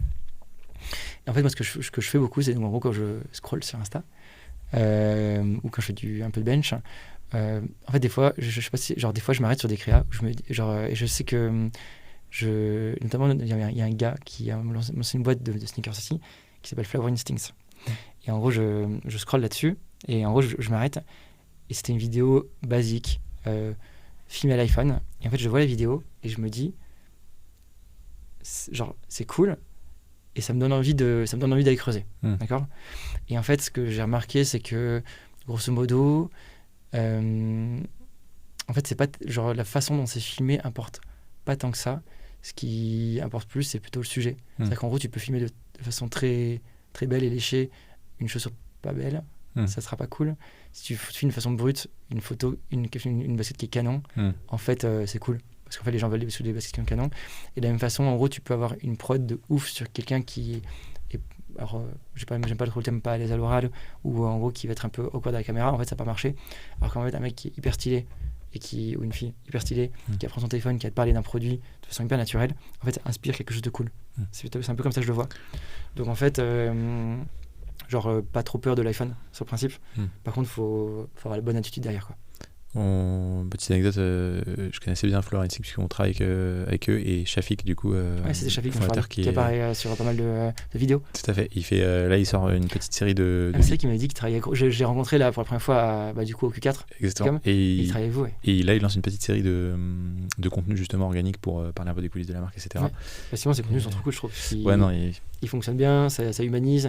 En fait, tu te dis que le gars qui est derrière cette marque, c'est un mec stylé. Ouais. Et c'est qu'un peu un gros sujet dans la mode. En gros, t'as envie que ce sont des gens cool qui t'habillent. Donc, la marque est trop bien. La marque est trop bien. Je spoil peut-être les gens qui seront restés jusqu'à ici, mais c'est pas impossible qu'on fasse un épisode avec lui bientôt. Voilà. Trop cool. Merci pour ce niveau de détail. Sur la partie CRM, on n'en a pas parlé. Pour boucler le truc. Alors, on pourrait parler aussi de site, landing page, UX, tout ça, mais on va pas rentrer dans ce niveau de détail, mais ça m'intéresse dans les grandes lignes. Aujourd'hui, tu disais que vous faites 35% du chiffre via le CRM, donc email. Vous faites aussi du SMS, du WhatsApp. WhatsApp, okay. WhatsApp, c'est hyper puissant. Ok. On travaille avec Max. Qu'on salue aussi. Guillaume qui est aussi passé sur ce podcast. C'est quoi un peu la strat dans les grandes lignes sur le CRM ? Alors, pour décomposer un petit peu les chiffres, on fait 15% sur de la campagne. Donc on est même un peu plus que 16% sur la campagne, ça c'est vraiment bien. Sur les flows, on est à 20%, c'est un peu faible. Donc ça c'est un peu notre target sur notre focus sur l'année à venir. En campagne, on fait 2 newsletters par semaine, déclinés en 3 langues. Avec en gros, en fait c'est assez facile pour nous parce que ça suit des actus de boîte et qu'on a plein d'actus. Parce que comme on lance plein de nouveaux produits, en fait on a plein de choses à raconter. Et comme l'histoire et l'innovation derrière les produits est souvent forte, on peut décliner du discours qui est quand même plutôt facile à travailler. Et ensuite, autour de ça, on meuble avec on construit avec un peu d'offres commerciales et ça te fait très vite un planning au mois. Tu vois, là, entre septembre et décembre, on a sorti, je sais pas, 15 produits, tu vois. Donc en fait, à un moment donné, genre, t'as plein de choses à raconter. Je pense que c'est ce qui fait que les campagnes marchent bien. Et ensuite, les parties WhatsApp, on l'utilise avec parcimonie. Donc en gros, on l'utilise pour tout ce qui est donc suivi de commande. Ça marche très bien. Avec un truc, c'est assez marrant. En gros, je vous invite à tous ceux qui nous écoutent, à commander une paire de Moya, comme ça vous pourrez découvrir le flow WhatsApp. Mais on envoie une photo de Achille et moi, qui sont donc les 2 cofondateurs, et on leur envoie un petit vocal pour leur raconter un peu pourquoi est-ce qu'on fait ça, quoi. Et en fait, ça fait trop kiffer les gens. T'as des retours Ouais, j'ai vraiment plein de retours hyper positifs sur ce flow. Trop bien. Ça humanise, ça fait plaisir parce que t'as acheté une paire, donc en gros de se dire que t'as même des gens qui répondent. Donc c'est hyper puissant. La question de curiosité, s'ils répondent, ça va où? Ça tombe dans vos WhatsApp? Gorgias. Ok, d'accord. Ouais. Et pareil, le vocal, c'est quand même un contact qui est sympa dans le téléphone. C'est comme si c'était ton pote, en fait. Et ensuite, toujours sur WhatsApp, on a quelques campagnes, mais ça, c'est vraiment pour les grosses actus. Parce qu'en gros, on spamme pas trop dans le téléphone, c'est assez intrusif. Mais typiquement, sur Black Friday, on a fait une campagne de leads mail et WhatsApp. Et on a eu des retours sur WhatsApp qui étaient énormes. Vraiment, vraiment énormes. Et ensuite, sur la structure du travail, en gros, on se fait des roadmaps tous les 6 mois. Tu vois, en gros, ce qu'on va travailler sur les 6 mois. Avec des targets chiffrés à 6 mois et ensuite au bout de 6 mois on recommence et ainsi de suite. Vous avez un programme de fidélité ou de... Non, on n'en a pas. On s'est posé des questions. On n'a pas encore avancé dessus parce qu'on n'a pas la bonne passante pour le faire bien et qu'on a d'autres prios. Mais ça sera un sujet, je pense, peut-être dans un an. Typiquement, je pensais à ça tout à l'heure, j'ai oublié de te poser la question, mais est-ce que tu vois, pour aller justement dans le... Je sais pas si ça se fait d'ailleurs dans la sneakers ou pas, mais dans la continuité justement de la partie durabilité, éco-responsabilité, est-ce que tu as des programmes de reprise, tu vois, de dire ok, oui. je rends ma chaussure, je rachète une autre, tu vois, ou je la recycle, ce genre de choses? On a 2 choses. On a un programme de réparation. Alors déjà, on a un kit de nettoyage. Donc on le fait pas encore, mais on peut le pousser à 6 mois sur un flow, etc. Ou à 4 mois, ça fait toujours plaisir. Ensuite, on a un programme de réparation. Donc en gros, une personne se rend sur notre site. Elle peut, en gros, c'est en fonction de sa réparation et de son modèle, c'est un prix légèrement différent. Mais en fait, on prend en charge il y a un crédit d'État sur la réparation des produits. Et en fait, on fait la demande pour la personne. Donc en fait, elle économise 10 € déjà sur la réparation. Et en fait, en gros, tu reçois automatiquement une étiquette de retour. Elle est envoyée au client. Et en fait, il peut shipper sa paire qui va chez un réparateur, qui est en gros le réparateur partenaire de Moya, qui lui répare et qui la renvoie. Trop bien. Première chose. Seconde chose, c'est qu'on a créé un programme qui s'appelle Second Life. Ça, c'est un programme qui est genre totalement inédit dans les baskets. En gros, ce sont des paires qui sont faites à partir des paires d'anciens clients. Donc en gros, une fois qu'une paire est plus réparable, donc c'est qu'elle a vraiment été poncée, en gros, la personne peut faire une demande sur le site pour nous renvoyer sa paire. Nous, on lui offre 25% sur son prochain achat. Hyper sympa, mais c'est pour pousser les gens à recycler leur paire. Donc il nous renvoie la paire, on les stocke dans un premier temps en France, on les renvoie au Portugal. Au Portugal, toutes les paires sont nettoyées, elles sont une sorte d'énormes machines à laver, et ensuite elles sont dépecées une à une. Donc en gros, chaque empiècement est découpé. Donc c'est un travail de fou furieux de la part des usines. C'est remis à plat, et ensuite on prend une plaque de coton, on recoue tout à plat. Donc ça nous fait en fait une nouvelle matière qui a une sorte d'énorme patchwork de plein de bouts de chaussures. C'est alors que des Moya, mais plein de bouts de chaussures. Esthétiquement, c'est hyper cool. Et ensuite, l'usine vient recouper des chaussures dedans, comme si c'était de la matière neuve. Et ça fait des baskets qui sont en fait comme Frankenstein, qui en fait partent dans tous les sens, parce qu'en fait les empiècements sont coupés de façon aléatoire dans des empiècements qui ont été juste genre recousus sur une plaque en coton, tu vois. Et du coup, en fait, on arrive à recycler comme ça les baskets. Et vous en faites quoi du coup de ces baskets? Vous les revendez? Ok, Ouais. trop bien. Et elles sont sur le site. Genre, on a une vidéo où on montre tout le process de Second Life. Mais en gros, alors elles vont un peu plus cher, elles sont à 200 €. Mais parce que c'est vraiment, genre, déjà, il y a un travail de fou. Chaque pièce est totalement unique. Et elles sont hyper stylées, quoi. Est-ce que tu pourrais faire une Third Life du coup? On pourrait. C'est infini. Je pense que ça ferait du coup plein de micro-bruits sur la basket. On n'en est pas encore là, mais on pourrait repousser encore le truc. Trop cool en tout cas comme programme. On arrive tout doucement à la fin de l'épisode. Quelques petites questions notamment sur la partie un peu vision long terme. Ça m'intéresse de savoir où est-ce que vous voulez emmener Moea, si tu te projettes à 5-10 ans. Je ne sais pas si tu te projettes à 5-10 ans, mais si c'est le cas, du coup, comment tu vois le truc? Oui. Alors, en gros, la façon dont je me projette dans Moea, je sais pas si tu as lu le livre de Phil Knight sur Nike. Non, je l'ai dans la bibliothèque, mais il est trop bien. Mais en gros, je pense que le travail que le monde de la basket a à faire sur l'impact d'une basket, il est aussi important que celui qu'a eu à faire Nike et Adidas il y a 50 ans dans le monde du sport. C'est-à-dire qu'en gros, il y a tout à faire. Et en gros, ce que j'aimerais bien à 10 ans, donc je pense qu'on a, comme tu le veux, on est comme un laboratoire qui est assez intéressant dans la basket, ne serait-ce que par Second Life, tu vois, qui est quand même un truc qui est assez unique sur toutes les matières avec lesquelles on expérimente. Et en gros, est-ce que j'aimerais bien que si dans 10 ans, en gros, à l'échelle de ne serait-ce que l'Europe, on se dit, en gros, je veux des baskets. En gros, la marque top of mind sur les baskets éco-responsables, c'est Moea. Et quand on dit que Moea a apporté, en gros, une clé ou une solution qui permet de réduire drastiquement l'impact des baskets, déjà, je suis très content. Et la seconde chose, et ça, je trouve que c'est un élément clé, c'est qu'en gros, on utilise des matières qui ont alors pour le manque un petit peu, mais dans les prochaines collections c'est de plus en plus, mais qui ont un look ou une finition et une texture qui est différente de ce que tu peux trouver sans les végétaux. Et qu'en gros on arrive à installer un nouveau standard de style où les gens se disent c'est plus beau que de la matière animale, ou c'est au moins aussi beau. Et ben je trouve qu'on a gagné, parce qu'en gros le combat de Moea, en fait, en gros, quand tu regardes donc sur cette extrait des années, en fait, le budget marketing a été mis de tous les géants, a été mis en gros sur des innovations de dingue, mais qui sont que des innovations plastiques. Ce qui fait qu'en fait, ce qui est cool de nos jours, c'est le plastique, à 80%, tu vois. Et en gros, si on arrive à instaurer un nouveau standard de style sur du végétal, dans ce cas-là, on a gagné. On n'a pas gagné, mais on peut le faire. Ultra intéressant. C'est très cool comme vision. Et toi, du coup, tu te vois rester sur la partie produit après, encore longtemps? Ouais, encore longtemps. J'ai envie de travailler avec plein de créas qui sont meilleurs que moi. C'est pour ça qu'à un moment donné, je mets pas mon grain de sel sur tous les sujets de style, tu vois. Parce qu'en gros, si jamais tu as quand même des gens qui ont fait ça pendant 10 ans, 15 ans, 20 ans, qui sont hyper experts, tu vois. Donc en gros, c'est pas moi de mes 4 années d'expérience ou de travail de basket, ou mes 5-6 années à mi-temps, parce qu'en fait je faisais aussi d'autres choses chez Caval et Moea, que je vais en gros tout décider tout seul, tu vois, c'est pas l'idée. Bien sûr. Mais en tout cas, rester dedans, c'est intéressant. Ouais. Est-ce que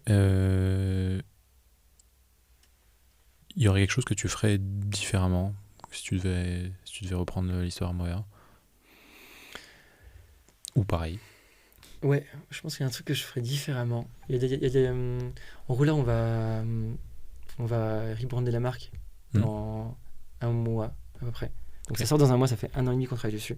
Ça sera peut-être sorti au moment où l'épisode sortira. Ça va sortir. Dans ce cas-là, je te passerai le nouveau logo pour que tu puisses l'utiliser. Ouais, très bien. Et en gros, je pense que sur les premières années, on n'a pas poussé l'aspect fashion de Moea assez loin, on va dire. Et en gros, en fait, quand on regarde la plupart des marques qui sont vraiment désirables dans la mode, ce sont des marques qui sont dans le fond très créatives. Genre que ce soit sur les baskets de Nike, t'as des trucs de genre qui sont ouf, quoi. Genre d'un point de vue, ils sortent tous les ans des trucs que t'avais jamais imaginé, tu vois. Tu vois, genre même des Equal, genre en fait, c'était même des marques qui, au cœur de leur démarche, ont quelque chose de créatif et de façon très poussée.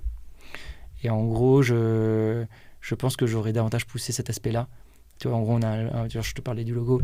on a un logo qui est standard et qui est ce qu'il est, tu vois. Il a bien fonctionné pendant 3 années. Là, on est avec un truc. C'est magnifique. Quand tu vas voir, on a, pareil sur le produit, quand je vois la collection qu'on sort dans un an, du coup, parce que en gros, la collection 2027, on est en train de la finaliser. C'est genre 5 niveaux au-dessus de ce qu'on a actuellement, tu vois. Et c'est quelque chose que j'aurais aimé dans la démarche avoir plus tôt. Tu nous fais un teasing de folie, ça. Je me tease moi-même. Trop bien. Une ressource à recommander, quelque chose qui alors tu nous as parlé déjà de Phil Knight, un livre, un podcast ou quelque chose qui... Peut-être un livre qui est moins connu, que j'ai beaucoup aimé. Je sais pas si ça te parle, c'est L'Obsession du service client. Non. C'est un livre qui a été... Alors, je sais plus comment il s'appelle. Jonathan Lefebvre, peut-être. Bon, ça, on trouve facilement sur Internet. C'est un livre qui a été écrit par le mec qui gérait le service client de Capitaine Train, qui est devenu Trainline, et qui était connu pour avoir un service client d'exception, alors qu'en fait, c'est très compliqué d'avoir un service client d'exception quand tu vends des billets de train et que personne n'est content, parce que quand on te contacte, c'est forcément que ça va pas. Et en gros, c'est un livre que je fais lire à toute personne qui rejoint mon équipe dans la partie service client. Et en gros, au moment où on lui fait signer l'offre, on lui dit, quand tu arrives, il faut que tu aies lu ça. Parce que ça m'a aussi permis de switcher dans ma tête. Ça te fait comprendre pourquoi gérer un service client et travailler sur ce client, c'est trop bien. Okay. Et qu'en fait, ça dépend beaucoup de comment tu abordes, en gros, un client qui n'est pas content. Et en gros, tu peux prendre énormément de plaisir à dire le client n'est pas content, comment est-ce que je vais faire pour le rendre content à la fin, tu vois. Ou alors, tu peux dire, il n'est pas content, il décharge toute sa haine sur moi et mon quotidien est horrible. Donc, en gros, je trouve que dans la façon dont il aborde le ticketing, entre guillemets, ça fait du bien. Et ensuite, la façon dont il, en gros, te suggère de construire l'amélioration du service client quotidien, c'est hyper intéressant. Donc, je recommande chaleureusement. Trop bien. Donc, tu dis le nom, pardon, c'est L'Obsession du service client. L'Obsession du service client, très bien. Exactement. Et on retrouvera l'auteur. Ouais, facilement. Vous tapez sur Google Obsession du service client, Capitaine Train. Capitaine Train. Où est-ce qu'on peut te retrouver Alors, tu pourras toujours me retrouver sur mon service client. Parce que quand Disney me contacte, ça me monte dans mon oreille, donc tu pourras toujours, ça remontera toujours à moi. Et sinon, benoît@moea.io, très simplement. Trop bien. Eh bien, écoute, merci beaucoup Benoît pour cet épisode. On a fait un peu plus d'1 heure et demie au final, tu vois. Comme ça, il y avait des choses à dire. C'était ultra intéressant. On a parlé de plein de choses, de produits, d'international, de wholesale, de retail, d'acquisition, de vision, de sneakers avant tout. Donc merci encore pour cet épisode. On te souhaite du coup beaucoup de réussite pour les prochaines années. Avec plaisir. Et puis du coup on se dit à très vite. À très vite. Salut. Merci. Merci de m'avoir écouté jusqu'ici. J'espère que tu as pris autant de plaisir à écouter cet épisode que j'en ai pris à l'enregistrer. Si c'est le cas, tu peux laisser un petit avis sur Apple Podcast ou Spotify. N'hésite pas à en parler autour de toi ou sur les réseaux. Et je te dis à très vite pour un nouvel épisode.